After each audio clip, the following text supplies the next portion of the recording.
Bueno, primero la historia de Paladino. Paladino fue un militante de la resistencia, muy corajudo, que promovió hechos que tuvieron en su momento resonancia en las bases políticas y en las bases sindicales del movimiento. Pero él no era nada más que un líder muy local, no tenía trascendencia nacional, Paladino. Él vino a reemplazarlo en alguna medida a Iturbe. Iturbe sí tenía una presencia nacional, había sido un senador nacional y tenía una visión más, era más conocido y una visión más amplia de los problemas del país y del peronismo y de la coyuntura. Paladino no, Paladino es un dirigente local de base con actividad así directa, para llamarlo de alguna manera, que se hizo, fue granjeándole la confianza de los dirigentes más importantes de aquella época, empezando por el mismo Bandor,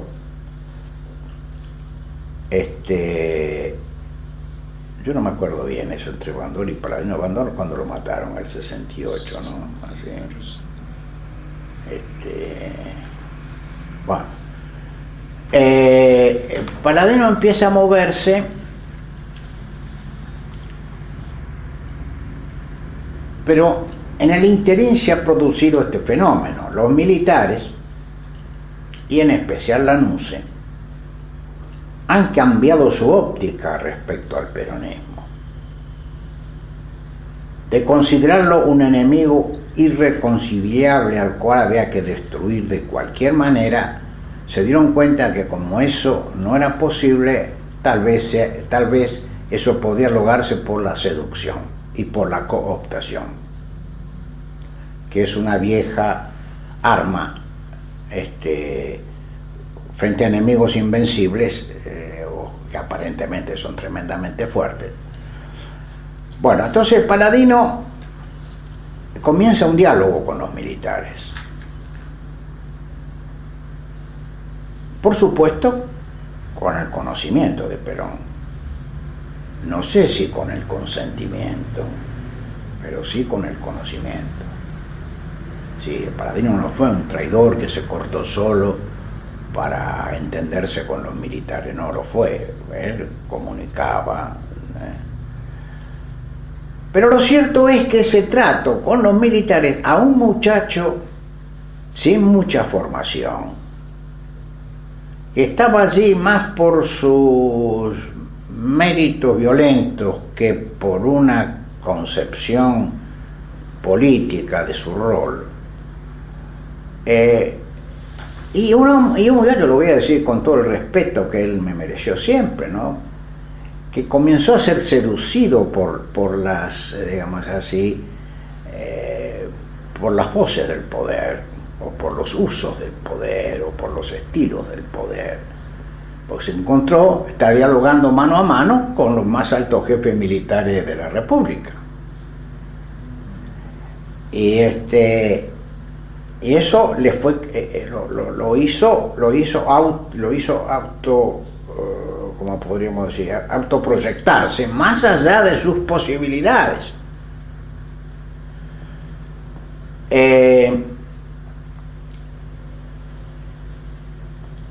Perón obviamente lo dejó actuar, pero llegó un momento en que la relación de Paladino con los militares era tan estrecha que fue fácil venderle a Perón la idea de que Paladino, en vez de ser un representante de Perón ante los militares, era un representante de los militares ante Perón. ¿Y quién fue el que vendió esa versión? Usted sabe que todas las autoridades dentro de un movimiento como el peronismo que no están legitimadas por ningún procedimiento democrático o consensual, sino por la voluntad de un líder, se volvían frágiles o se volvían propensas a la crítica. Si Palladino puede ser el delegado personal de Perón, ¿por qué no lo puedo ser yo? ¿Qué ha hecho Palladino para merecer esa distinción y el poder que llevaba implícita esa distinción? Entonces se produce allí una suerte de fenómeno que ocurrió muchas veces en la historia del peronismo, y como tampoco los militares, vamos a decirlo así, estaban tan dispuestos al diálogo como Palladino le intentaba hacer creer a Perón, eso fue creando una realidad distinta a la que se hablaba. La cuestión que Palladino, entre otras de sus actitudes, que yo no se la condené en ese momento ni ahora, por ejemplo, se hizo presente en el velorio de Aramburu.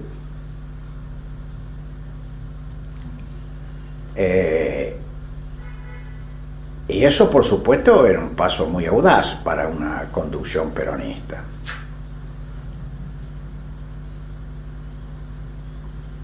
Entonces, todo eso fue, de alguna manera, generando las condiciones para que sucediera lo que sucedió. Un buen día, Perón decide prescindir de los servicios de Palladino.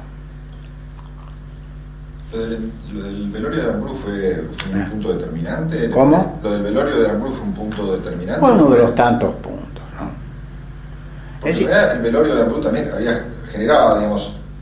generó una situación donde muchos líderes peronistas no sabían dónde ubicarse, o le parece que... Yo digo que, mire, en general los peronistas no querían saber nada de eso, de un gesto como este, ¿no? Sobre todo porque suponían con razón que eso a Perón no le iba a caer bien. Por más que Perón podría decir que él no tuvo nada que ver, pero también por otras cartas decía esto es lo que se merecía Aramburu. Sí, esa doble... Bueno, resulta de todo esto... Resulta de todo esto es que Palladino es desplazado de la conducción o de la representación de Perón y es reemplazado por un hombre de poca actuación en el peronismo militante, pero sí de una larga actuación en el peronismo áulico, que era Remorino, que había sido canciller de Perón y que mantenía una fluida relación con Perón.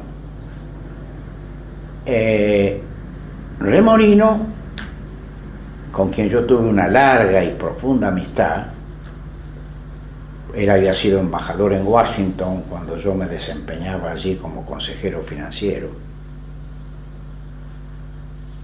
Remorino también es un dialoguista,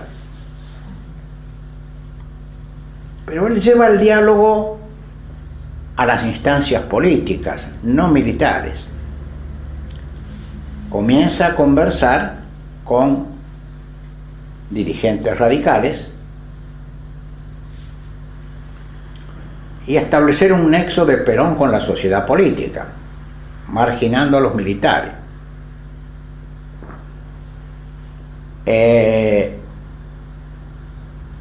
De resulta de eso,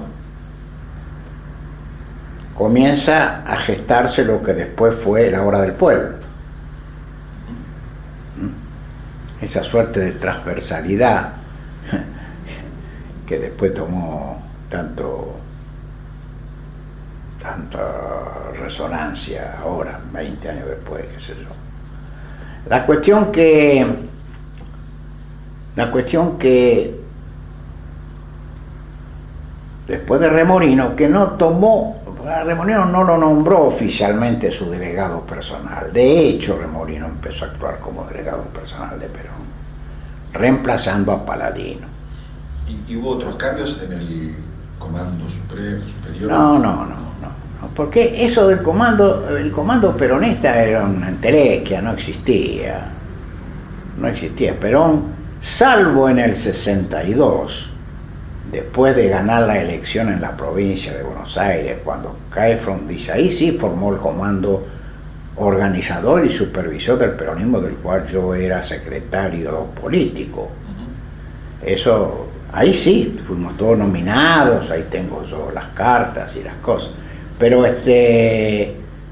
aquí no, era una conducción de hecho. Remorino, por supuesto, hablaba con los líderes sindicales, a veces hablaba con nosotros o con algún líder político, como podía ser yo, pero que tampoco yo tenía una organización detrás de mí, sino, bueno, era un militante más a quien Remorino le contaba o no le contaba las andanzas que estaba teniendo en materia política. La cuestión que es muy breve el paso de Remorino, y muy, como yo le diría, muy poco explícito, muy poco expreso. No era Paladino, que se movía en representación de Perón y dialogaba con los militares, ¿no? Era Remorino que trabajaba más en la sombra, y no solo, pero había empezado a trabajar con la gente civil, con la gente de la Unión Cívica Radical, que era lo único en aquel momento existente, ¿no? Muy bien, así las cosas, había que nombrar un delegado. Perón siempre se manejó con un delegado oficial. Entonces ahí es cuando surge la figura de Cámpora,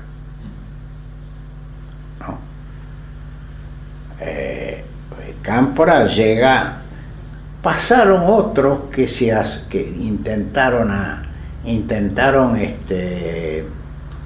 intentaron, como podríamos decir, alegaron de que ellos también representaban la voz de Perón, pero fueron figuras de segundo orden.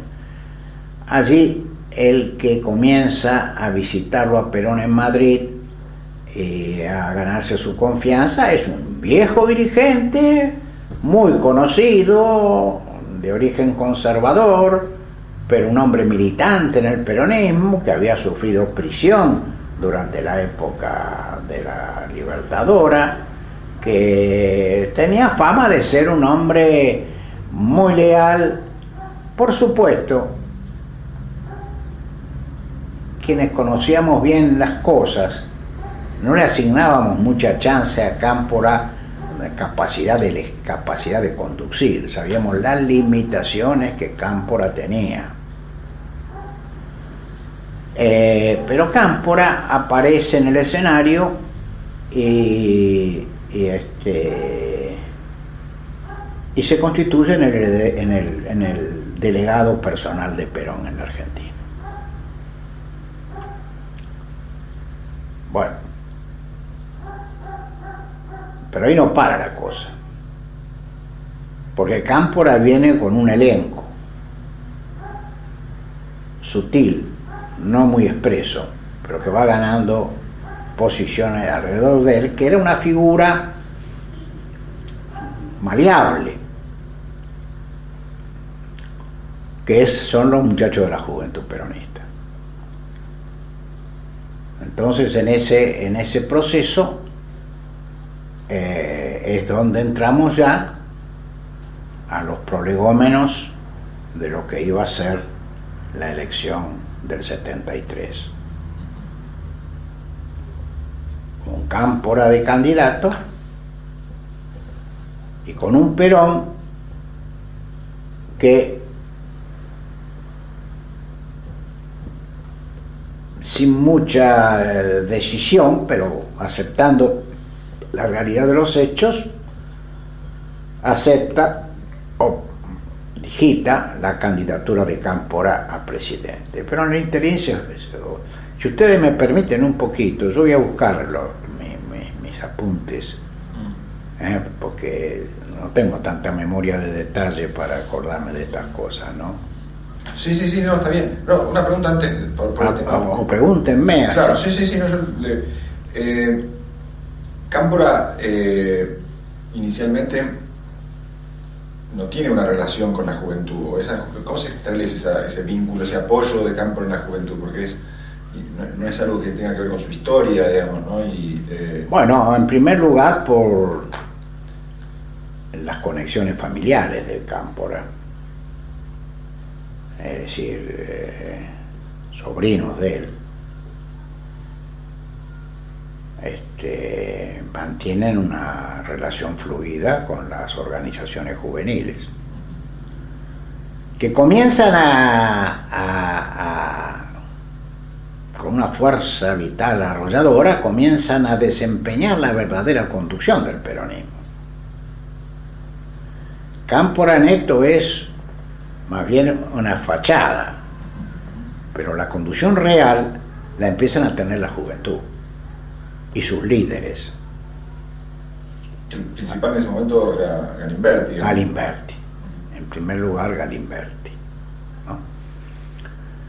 Bueno, ustedes conocen, esto no hace falta que yo lo diga, bueno, lo de la patria socialista, la idea de que el peronismo debía tener una ideología similar a la que en el mundo se estaba también desarrollando, con el Che Guevara y aunque no mucho por ahí, pero sí la idea de que, bueno, de que había que radicalizar la actitud la posición del peronismo, ¿no? Entonces surge esta juventud que, por esa metamorfosis que ocurren en la historia, son los hijos de los viejos gorilas del 55 que quieren reparar el pecado de sus padres. Entonces son mucho más peronistas que los viejos peronistas. Tienen el celo de los conversos.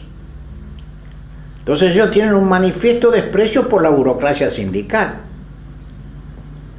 Y por supuesto los peronistas históricos ni nos consideraban. Dialogaban con nosotros, pero a título individual y de una manera muy precaria. Bueno, de ahí viene toda esta generación, cuyo máximo exponente es Rodolfo Galimberti, o uno de sus exponentes más expresos, sin perjuicio de el prestigio y la difusión que tienen los montoneros, la organización Montonero. Y creo que Galimberti no era montonero, o sí lo era, pero no, el líder era Firmenich. Ese es un punto interesante porque por algunas de las entrevistas que hemos hecho, por ejemplo a Abel Medina y a Rey, ellos, el escenario que pintan del 72, es un escenario donde en realidad los montoneros no ocupan un lugar muy relevante, y la sensación, digamos, que existe es que la estrategia de Perón de utilizar la radicalización es una estrategia controlable.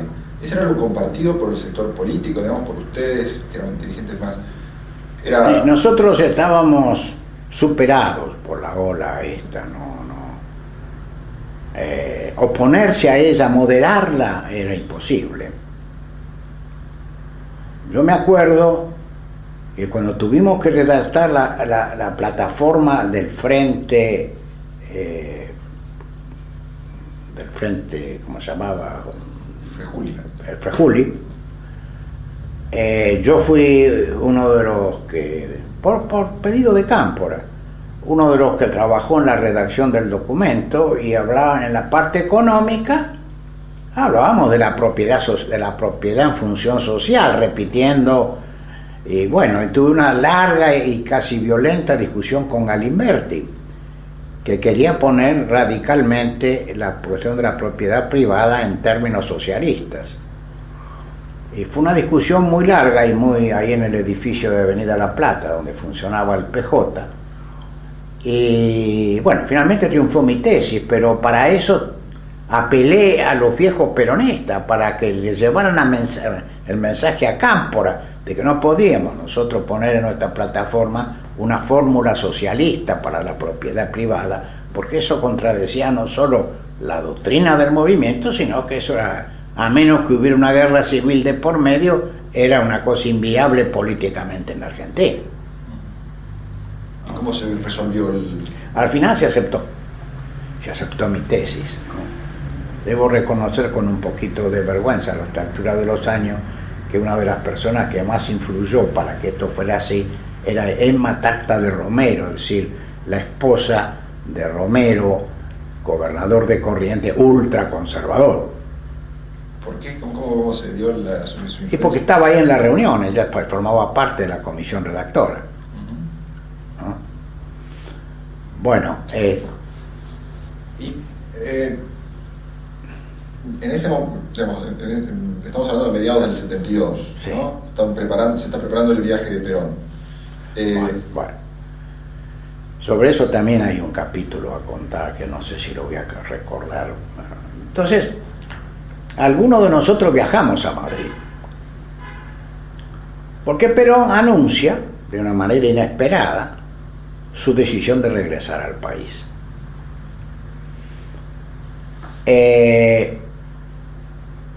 Estábamos inquietos y curiosos porque ya habíamos tenido un intento de este tipo en el 64, diciembre, que había fracasado, y muchos se preguntaban si esto no era una táctica de Perón y no un convencimiento profundo y verdadero. En esto influían también los rumores sobre la salud de Perón. Y muchos sostenían de que la decisión de Perón la había tomado porque sabía que su vida tenía corto plazo y él no quería morir fuera de la patria. Y tampoco quería morir enfrentado a sus enemigos, sino que quería hacer un gesto de paz y de pacificación y unión nacional, digamos así, como broche de su agitada carrera política. Bueno, entonces viajábamos a Madrid, ahí se reunía lo que se llamaba el Comando del Regreso. ¿Quiénes lo formaban? ¿Quién estaba? Bueno, esto bueno, tiene una larga historia, a ver.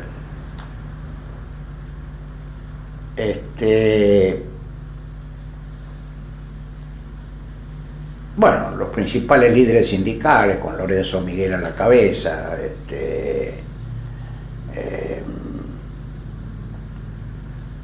líderes políticos, a los cuales se sumaron también otros líderes políticos que ya veían la necesidad de una confluencia hacia el peronismo, como Solano Lima, ¿no?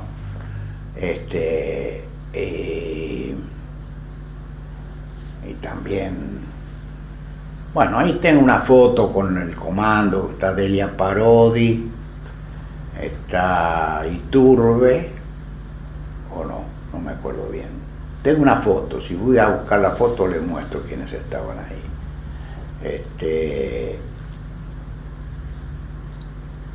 En el año 72 estamos hablando. Bueno,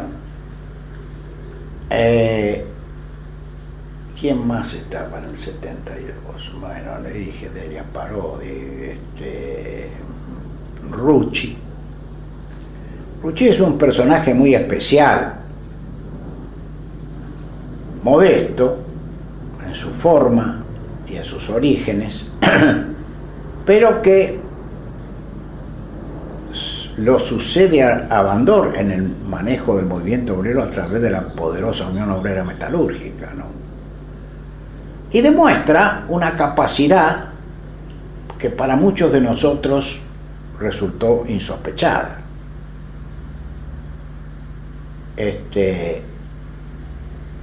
Yo tuve el privilegio de ser no solo compañero y amigo, sino ser, como podría decirle a usted, una especie de consultor de Rucci.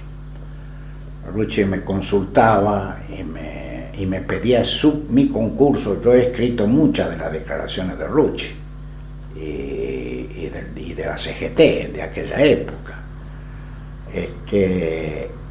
Y me consultaba con frecuencia, y bueno, y yo le respondía porque veía en él un dirigente honesto, muy peronista, y con un poder que fue creciente, ¿no?, hasta afirmarse como un conductor casi indisputado del movimiento obrero, lo que es poco decir. Tenía capacidad de expresarse ante los medios, tenía una actitud desafiante hacia el poder militar, que ni siquiera Cámpora tenía.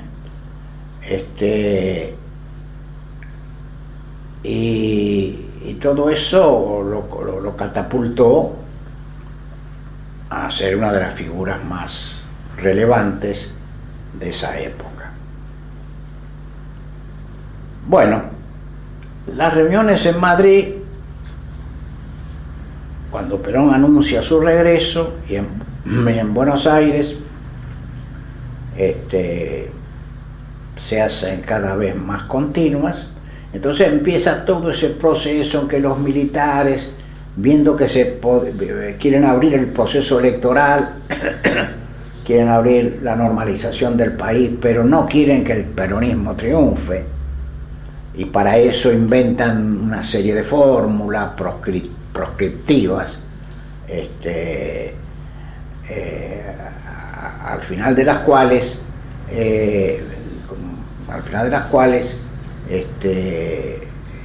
Cámpora aparece como el candidato, diría yo, casi natural. ¿Por qué? Porque Cámpora había logrado el consenso, el apoyo y hasta, diría yo, el cariño de la oleada juvenil que había entrado en el peronismo y que le pasaba por arriba a la burocracia sindical, y por supuesto ni tenía en cuenta a la burocracia política del movimiento, ¿no? Eso, como todas las cosas, provocaba la reacción, porque entonces los sindicalistas se sentían sobrepasados por el vigor juvenil. El vigor juvenil arrastraba multitudes, y como buenos conversos eran mucho más celosos en sus apreciaciones que con el propio estilo del celo de los conversos, ¿no? Ahora, doctor Luna, da la sensación que en el proceso de regreso ya está presente esta política que es una decisión de Perón, digamos, de mantener a raya los sindicatos utilizando a la juventud como contrapeso. En ese momento hay una... Y después utilizando a los dirigentes como contrapeso de la juventud.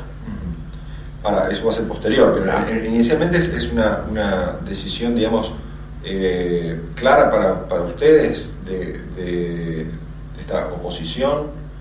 ¿Y qué hace el sindicalismo frente a esa decisión? Bueno, el sindicalismo se siente desplazado de la órbita del poder.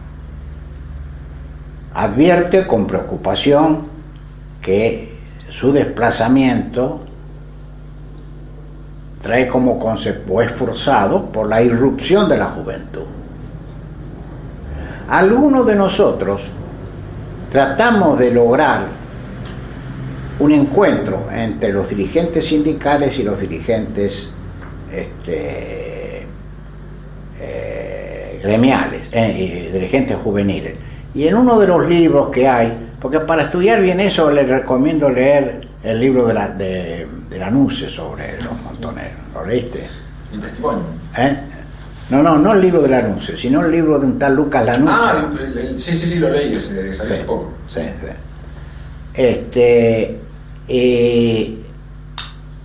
Otro que también estaba buscando ese acercamiento era Juan Manuel Abal Medina, y otro que también lo buscaba por su lado y por la influencia que tenía ante Perón era Gelbar.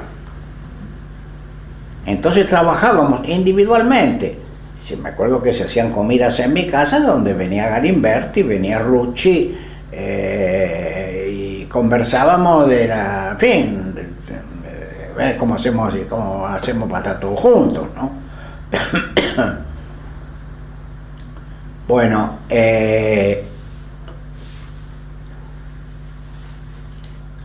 la cuestión que la decisión de Perón se fortalece, pese a la duda de muchos que decían esto es una maniobra más del viejo, nos va a hacer meter en el asunto del retorno, y a último momento va a decir que por cualquier razón, porque digo, es muy difícil que las Fuerzas Armadas acepten así buenamente el retorno de Perón. Algo tiene que pasar para que esto sea así. Pero hay que reconocer que Perón se mantuvo con mucha firmeza en su decisión, y finalmente empezamos a hacer la lista de los que iban a acompañarlo en su operación de retorno. Por decisión de él, esa lista, en una primera aproximación, la compusimos entre el brigadier Pos Bedoya, un hombre de la Marina que se llamaba Anzorena, el capitán Anzorena, y yo.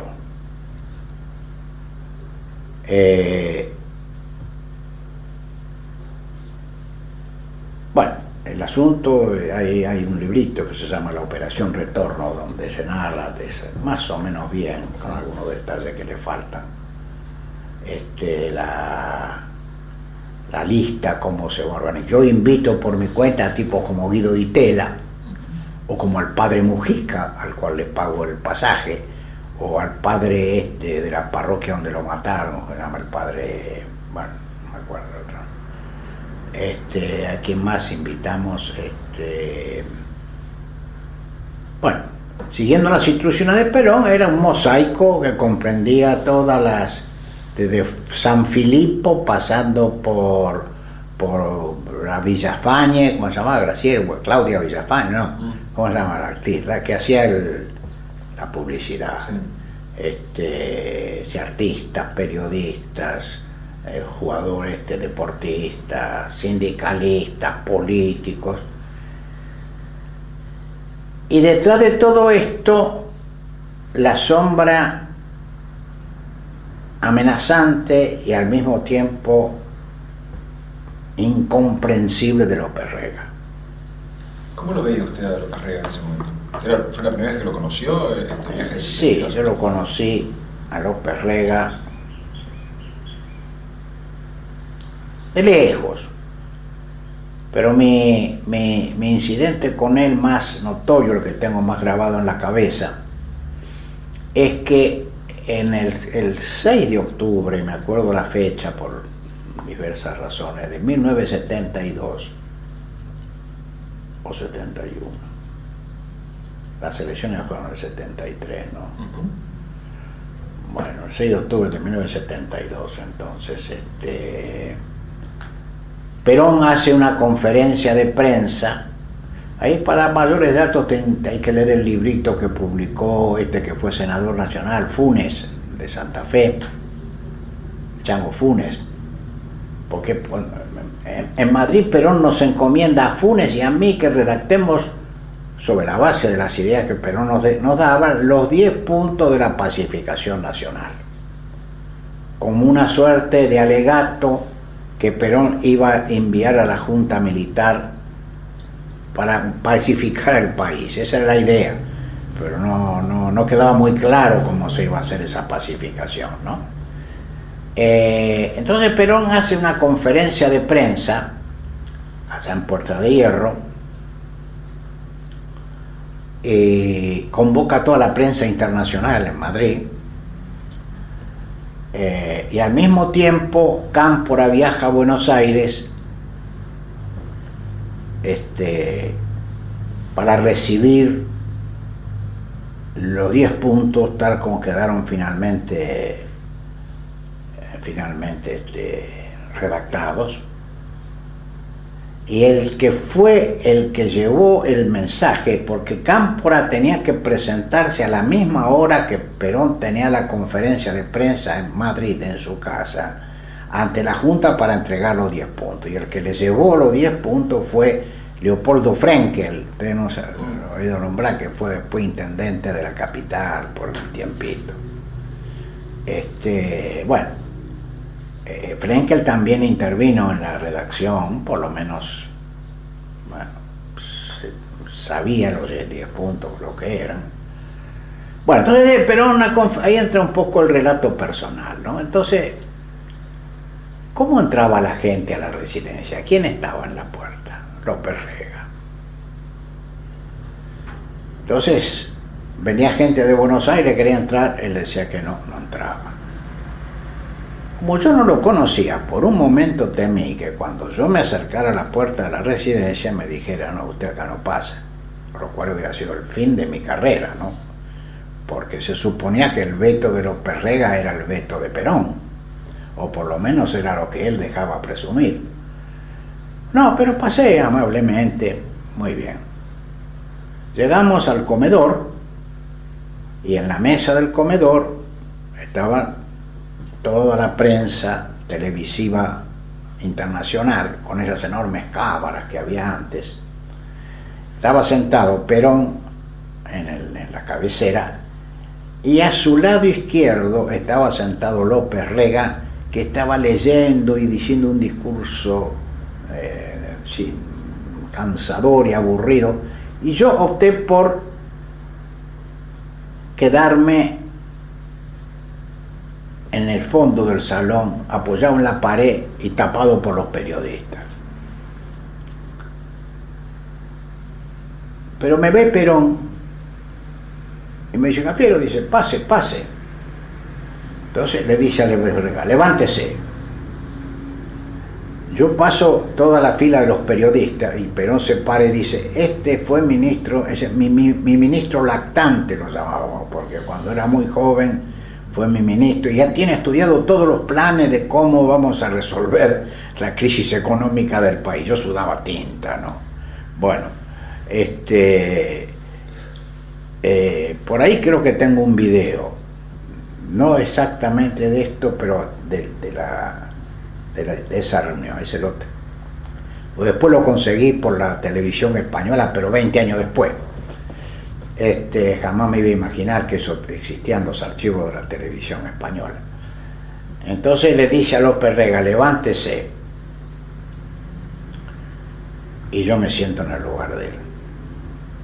Ahora, la mirada de odio que recibí en ese breve instante fueron feroces. Pero yo no me peleaba con él, no iba a pelear. No tenía motivo, porque no tenía relación con López Rega. Bueno, se hace la conferencia de prensa y sale la foto, que yo se la voy a mostrar después cuando tengamos tiempo, de Perón y yo. Y yo fumando un cigarrillo y Perón riendo. Y esa foto circula por el mundo porque estaban todas las agencias internacionales. Y de ahí deducían que yo podía ser el candidato, porque es el único político civil que Perón ha llamado a su lado y lo ha sentado a su izquierda, estaba sentado a la izquierda de Perón. Y eso me trajo consecuencias muy perjudiciales, porque eso leído acá por la gente de Lanús se transformó en un odio visceral de Lanús hacia mi persona. Porque él, en el fondo de su corazoncito, creía que podía ser candidato a presidente de la Unión Nacional, obviamente del peronismo también. ¿Y cómo fue entonces? Porque a partir de ahí es que se produce este diálogo con Lanús, o ese encuentro mío. Claro, ¿cómo fue el...? Después yo le cuento. A raíz de eso se produce. Bueno. Entonces,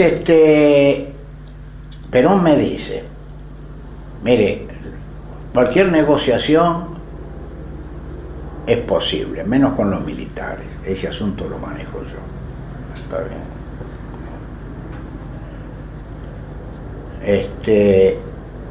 Entonces, bajo esa aureola de la conferencia de prensa, de la distinción que me había hecho Perón, de sus frases elogiosas cuando yo me estoy acercando al lugar donde él está, desde el fondo del salón, al llamado que él me hace, cosa que no era habitual en él, a esa supuesta candidatura mía,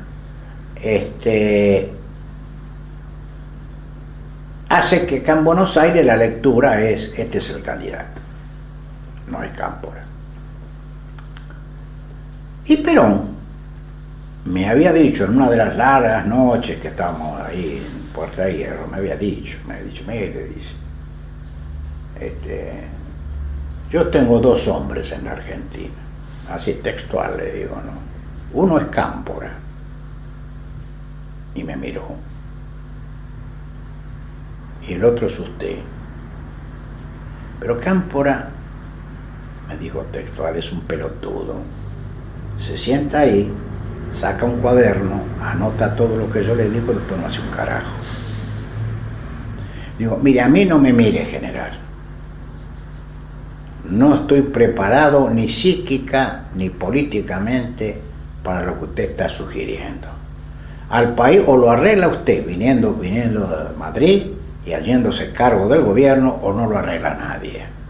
Porque el estado de violencia y de división y de crisis que se vive sin una autoridad superior no va a poder ser remontado, y yo no soy el hombre para eso. Él me miró y no, yo no quiero yo no quiero tomar otra vez el gobierno, yo voy a viajar por el mundo, voy a buscar la unidad de América Latina, pero los ojitos le brillaban de una manera muy especial.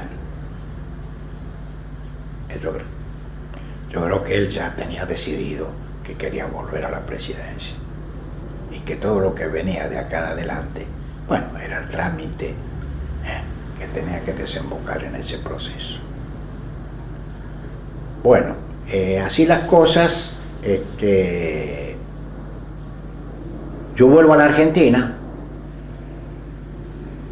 guardo secreto de todo esto, pero estas cosas siempre trascienden. Entonces me viene a ver un día Sasá Martínez, secretario de la NUCE en la presidencia, un marino. Me viene a ver a mi oficina y ya la ola estaba. Yo no sé quién la hizo crecer, pero la ola estaba, que yo iba a ser el candidato. Bueno, pero además de eso estaba de por medio la operación del retorno. Primero teníamos que salvar ese inconveniente y después ver qué pasaba. Entonces Sasá Martínez me dice: mire, Antonio, usted es el único peronista confiable. Digo, no hablen con Cámpora de esto del regreso, es él que sabe, el que es el delegado. No, nosotros en Cámpora no creemos. Pero usted es el único hombre del peronismo que nos despierta algo de confianza. Por eso le queremos decir que es una locura que ustedes quieran traerlo a Perón de vuelta. Le digo, bueno, se equivoca, pues si locura o no, Perón va a volver. Me dice, no, dice, más aún le digo, hay juramentados oficiales de la aviación naval que van a derribar el avión con todo lo que venga arriba, antes de que Perón entre al país. Le digo, no me corras con la vaina. Le dije, eso me parece que es un absurdo que a nadie se le debe ocurrir. Yo le digo lo que puede pasar, no le digo que está automáticamente asegurado. Eso es una de las alternativas que estamos estudiando, o que está estudiando la Armada, ¿no? Bueno, y ahí tras cartón me dice, por eso yo creo que usted debería entrevistarse con la NUCE, para que el regreso de Perón sea acordado, no sea un acto de desafío a la Fuerza Armada, porque eso no lo vamos a aceptar. Así que yo le propongo que se entreviste con Lanuse. Yo estúpidamente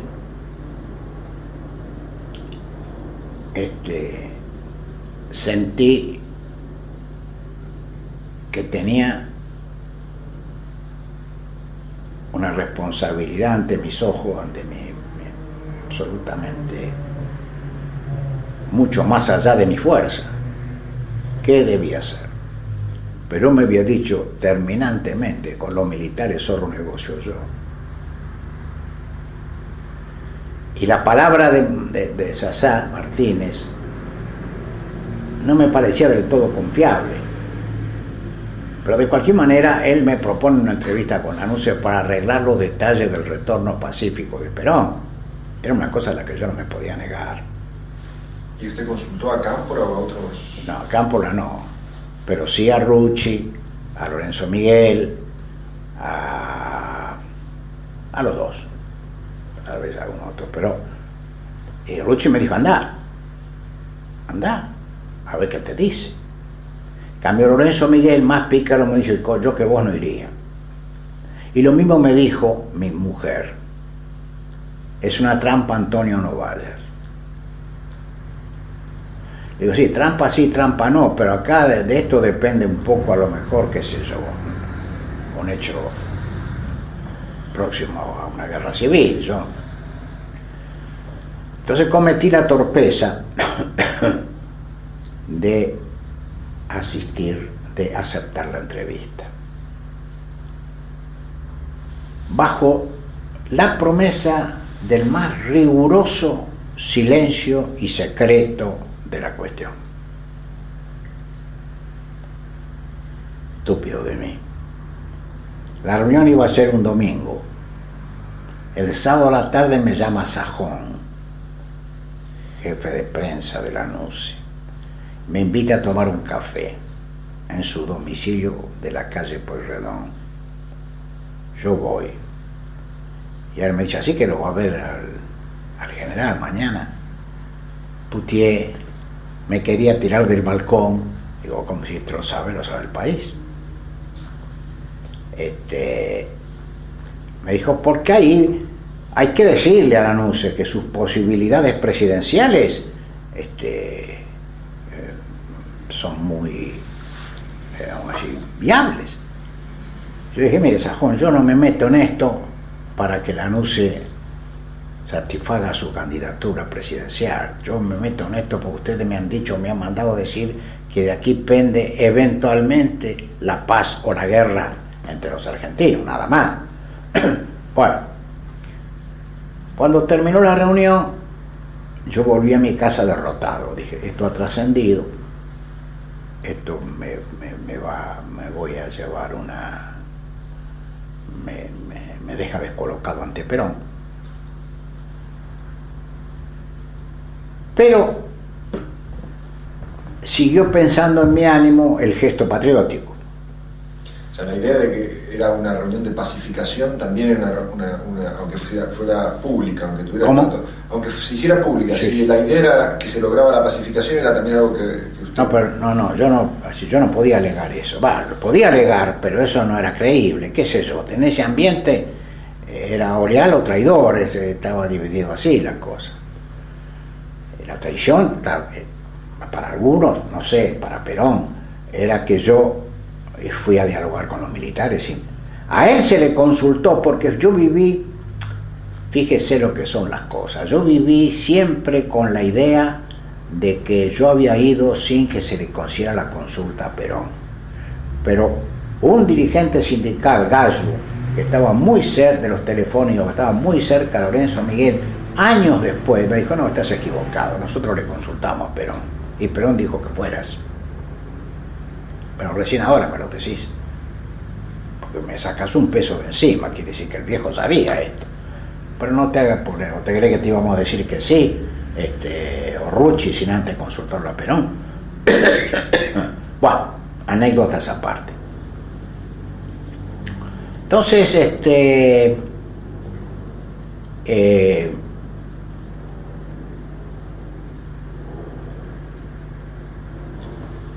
domingo se hace el domingo voy.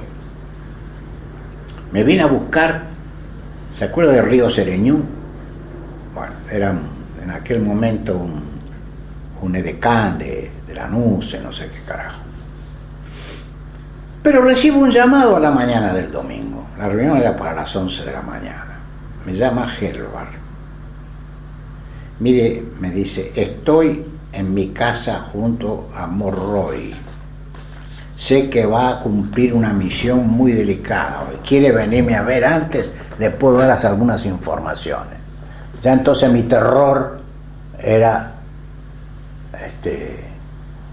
pero es como uno que se está ahogando. Dice, bueno,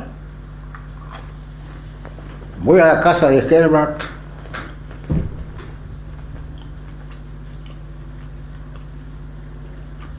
Belgrano, piso. Diga, Morroy, lo felicito, es un gesto patriótico el suyo. Y bueno, escúcheme, yo no sabía dónde estaba bombado, estaba atontado, no sabía cómo reaccionar. Yo, cuando esto se sepa en Madrid, me matan.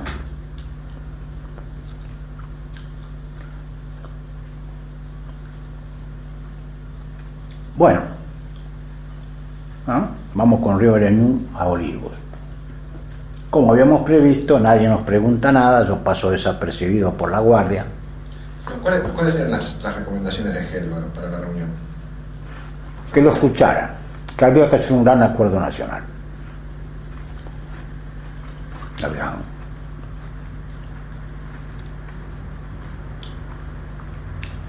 Porque Helvar él tenía la habilidad de ser condescendiente con los milicos, de ser un hombre hasta de consulta de Lanús, y al mismo tiempo ser un ferviente, ser un hombre de la confianza de Perón. Yo no sé cómo hacen, pero eso lo hacía Helvar.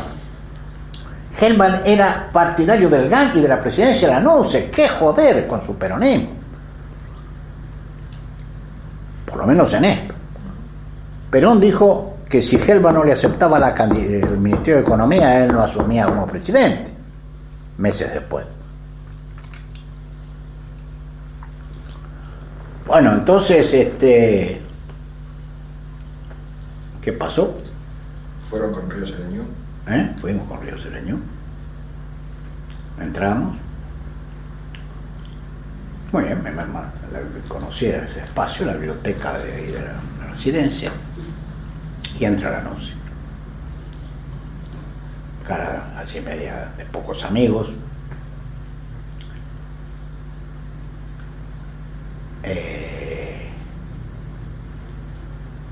Me dice, bueno, muy bien, dice, yo lo conozco a usted por su trayectoria, dice, sé que tiene una excelente familia, y que es un hombre honesto, pero esto que van a hacer de que traerlo a Perón es una locura. Yo no voy a dejar que la negrada me haga otro 17 de octubre, sáquenselo de la cabeza. No solo eso, sino que Perón no va a volver nunca a la Argentina, está engañándolos a ustedes y a todos. Y que tampoco va a volver Cámpora. Yo cuando veo ese nivel de agresividad, ¿por qué esto fue así? Dije, ¿dónde mierda me metí? Entonces ya tenía que decirle, mire, usted se equivoca, general. Empecemos por decirle que Cámpora en este momento está viajando de Madrid para Buenos Aires, averigüe, viene en el avión, en el vuelo número tal de Iberia.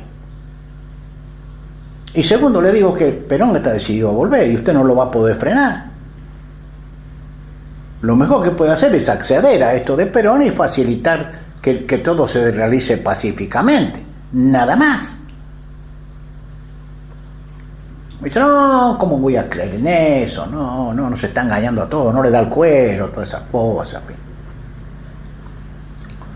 Yo estaba aterrado, ¿no? ¿Dónde me metí? Por esas cosas que tiene uno, ¿no? Que desea ser el patriota cuando hay tantos intereses en juego, ¿no? Bueno, la cuestión que dije, mire, yo no he venido para discutir eso, discúlpeme, usted se equivoca, yo vine acá porque me dijeron que usted quería hablar conmigo para hablar sobre el regreso pacífico de Perón. Al oírlo a usted me di cuenta que esto no es posible. buenos días, terminamos la entrevista, presidente. Bueno, y me fui. Bueno, eso fue el domingo. El martes estaba yo en mi oficina, tranquilo. Me llama un amigo de la CIDE. Me dice, che, ¿sabés la noticia? Sí. ¿Qué? Perón la anuncia ayer, en una reunión que tuvo con los oficiales de Campo de Mayo, les dijo que había estado con vos, a la oficialidad. Y que vos le dijiste que vos fuiste a pedirle que lo dejara venir a Perón. No. Que yo no creía en el regreso de Perón. Que no creía en el regreso de Perón.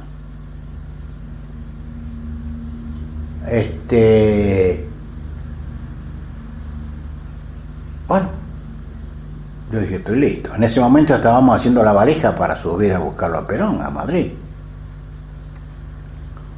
Diga que esto se sabía, en fin, todavía no tenía trascendencia pública, ¿no? Yo dije, hasta por ahí me van a bajar del avión. No tanto porque, en fin, yo tenía ganado bastante prestigio, ¿no? Bastante fuerza, digamos, como para que una cosa así que era desesperada si hubiera sucedido. Bueno, la cuestión que salen los diarios. Lanuse, en una conferencia de prensa, dice eso mismo, que yo le fui a pedir a él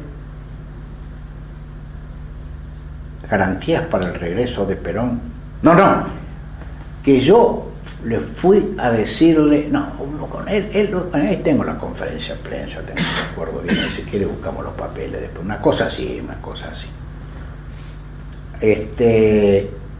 Bueno, enseguida se encienden todas las luces rojas, viene Abal Medina y me dice, che, ¿qué pasó? Nada, le digo, viejo, yo voy ahí eso porque aquí había que salvar un peligro que yo veía como posible, que es la posibilidad de una guerra civil, querido, si voltean el avión hasta la mierda, vamos a parar todo.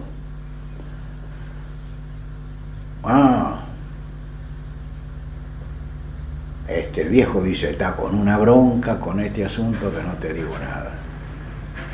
Y bueno, la cagué, dije eso.